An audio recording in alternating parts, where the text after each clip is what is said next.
Hello everybody, my name is Jessie Maguire and I'm an undergraduate student at Monmouth University, and today I'll be talking about some of my current research I've been conducting on the spatial and temporal patterns of the prohibited Atlantic angel shark, Squatina du Moril, within the Mid-Atlantic Bight. The Atlantic angel shark is a unique type of bottom-dwelling demersal shark that has a body that can camouflage into the sand. It is dorsally flattened with very enlarged pectoral fins, making it look almost like a skate or a stingray. It can range from 1 to 1.2 meters in length, occasionally reaching lengths of 1.5 meters. And typically it preys on smaller finfish, squid, and other benthic organisms, including mollusks and crustaceans. And it is an ambush predator, meaning it will lay out in the sand, awaiting its prey to pass overhead, where it will then extend its jaw and strike its prey. Globally, angel sharks, which are in the family Squatina, are one of the most threatened genus of sharks, with over half of the 22 extant species listed as threatened on the International Union for Conservation of Nature's Red List of Threatened Species. Atlantic angel sharks are classified as prohibited under the Federal Management Plan for Atlantic tunas, swordfish, and sharks, which means that they are prohibited from being captured within federal U.S. waters due to their lack of biological data and their susceptibility to overexploitation. This species is also listed as data deficient, which prohibits proper evaluation of the species due to lack of information. And Atlantic angel sharks are not commercially important, although they were historically harvested in Europe for their meat, where they were referred to as white tuna.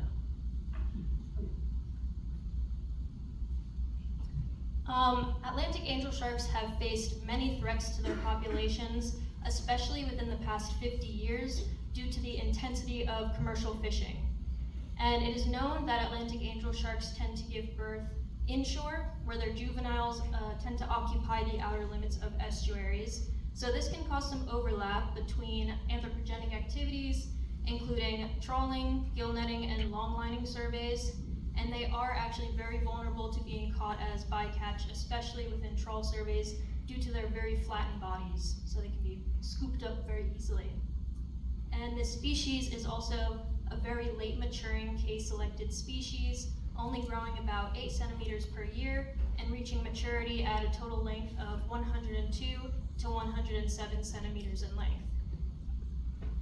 They also have a very low reproduction rate, only giving birth to about 16 pups at a time and having a total gestation period of over 12 months.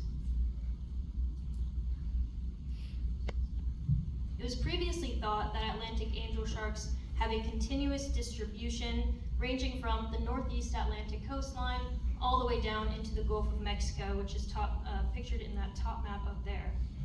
It is now known that they have two separate evolutionary units or subpopulations, and their distribution is disjunct and discontinuous, with one of those subpopulations inhabiting the northeast Atlantic coastline and one inhabiting the Gulf of Mexico.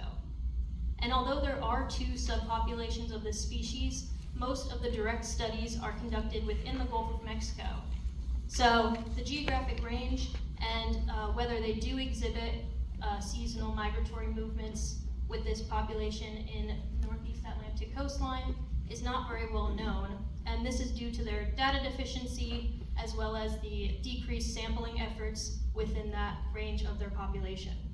So this motivated me to try to put together the pieces and try to assess their spatial and temporal movements and try to find a clear picture of their entire geographic distribution. So for my research, I ultimately wanted to put together those pieces, like I said, and get a clear picture of their possible seasonal migrations and get to analyze their entire geographic range. And I did this first along the coastline of New Jersey, and then along the entirety of the continental shelf.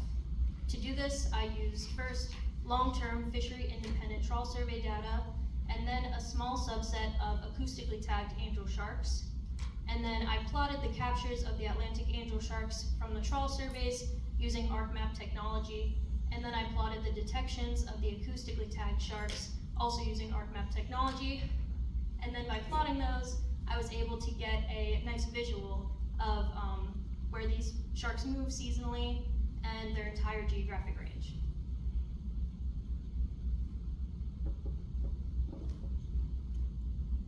So this slide shows all of the details on each of the 4 fishery independent trawl surveys that I analyzed, and all of these trawl surveys are conducted for the purpose of analyzing fish stocks within the region. All of the Atlantic angel sharks that were captured within these surveys were accounted for, measured, and then released. The 4 trawl surveys that I analyzed were the New Jersey Department of Environmental Protection, the National Marine Fisheries Service, the Southeast Atlantic Monitoring and Assessment Program, and the Northeast Atlantic Monitoring and Assessment Program. So this table here just shows some of the details of each of those trawl surveys. CMAP samples spring through fall, ranging from North Carolina down to Florida. NIMF samples also spring through fall, and occasionally during some winter months, from the Gulf of Maine down to North Carolina. The NJDEP samples 5 months out of the year, from the New York Harbor just down to the Delaware Bay. And NEMAP samples spring through fall from Cape Hatteras, North Carolina, up to Cape Cod, Massachusetts. So this slide just shows the first time I analyzed NJDEP data solely to see whether Atlantic angel sharks were present along the coast of New Jersey. This top chart shows the total lengths of captured angel sharks in terms of fork length, and that red line there indicates the average length as to where Atlantic angel sharks gain maturity. So we could see that in most of these trawl surveys, a lot of those angel sharks that were captured were of mature age. This chart here shows the catch per unit effort during the different months of those trawl surveys, and that red box just outlines where the highest CPUE was, and that was in the summer months. And then this is a set of 4 maps that I created using ArcMap, representing the different months that angel sharks were captured with winter, spring, summer, and fall. In these larger maps, the red dots indicate areas where Atlantic angel sharks were captured within those trawl surveys, and the size of those dots represent how many were captured there. These smaller inset maps show where total number of trawls were conducted during those months. So here, I immediately noticed that Atlantic angel sharks are really only present as north as New Jersey during the summer months. And they are pretty much absent, except for a few stragglers in the spring and fall, but basically absent in the winter, spring, summer, and fall. So from there, I wanted to expand my data set and see whether they do exhibit seasonal migrations to give me an answer as to where these sharks went.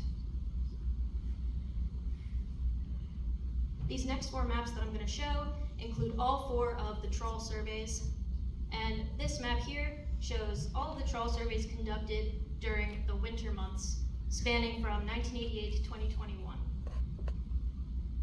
So here, it's clear to see that those sharks did exhibit seasonal migrations in terms of these trawl surveys, because most of the Atlantic angel sharks moved south and offshore during the winter months, with 232 captured sharks within 3,338 total trawls in the winter. This map shows all of the captures and the total trawls during the spring months, with 1,200 captured sharks within 25,239 total trawls. This map shows the captures during the summer months, which look basically similar to the NJDEP maps that I showed earlier, with all of them basically hanging out around the southern tip of New Jersey. And this pictures 237 captured sharks within 21,426 total trawls. Lastly, this shows our fall captures with 632 captured sharks within 30,339 total trawls. And just to review, These are all of my maps that I created side by side, giving a clear picture of those differences during each of those months. And I pictured the biggest difference in the summer and the winter. That shows the largest discrepancy, I thought. And that pretty much proved my idea that these sharks do exhibit seasonal migrations, moving south and offshore in the colder months and moving north and inshore during the warmer months.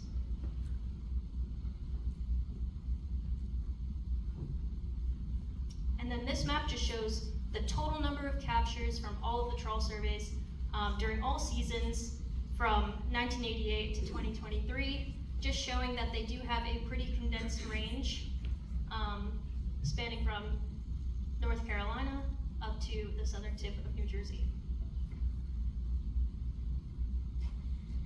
Next, I really wanted to analyze how these individual sharks moved seasonally, and that's why I decided to analyze a small subset of 5 acoustically tagged angel sharks. 5 Atlantic angel sharks were tagged in 2017 by Monmouth University, and this process includes surgically implanting Innovasi V16-6H acoustic transmitter tags into each shark and then releasing them. When each of these tagged sharks swims past our previously placed acoustic receivers along the coastline, it sends us the time and date that that shark was able to swim past that receiver. And so using that, we can get a very clear picture of the individual movements of these sharks. The one caveat of using acoustic telemetry is that we can really only get clear pictures of their north-south migrations and not of their inshore-offshore migrations due to the fact that most of our receivers are restricted to the coastline. And these 2 maps show the detections of 2 individually tagged sharks. The other 3 sharks did not show as cohesive data either because the tag fell out or the shark died, but these 2 maps showed very concise and coherent data. The detections are displayed by season and year. The seasons are displayed by the different colors, and the years are displayed by the different shapes. So these 2 maps also supported my trawl survey data maps, showing a clear southern migration in the winter months, which is represented by those blue shapes down there, and a strong northern migration in the summer months, shown by those yellow squares. So in conclusion, I really was able to get a clear picture of these sharks' movements, which is the first data of its kind, and this can really help us create a conservation plan for the species since there is not one in place right now. And basically, I noticed between both of my 2 data sets that they did exhibit strong inshore and northern migratory patterns in the summer and fall months, and strong offshore and southern migratory patterns in the spring and winter months. Our future work includes expanding our current project of acoustic tags and receivers through the NJDEP RMI program, and also implementing the use of eDNA analysis. This map on the left shows the total number of trawl surveys that were conducted, and those red dots indicate areas where angel sharks were captured. And then this map on the right shows areas where eDNA was conducted and where those angel sharks were detected within the eDNA analysis. So this proves that eDNA has some really cool implications, and we can use it to get a pretty clear and accurate picture of presence and absence of Atlantic angel sharks. And with that, I would like to thank all of our data providers, as well as Monmouth University's SRP program and their Department of Biology, and I'll be happy to take any questions.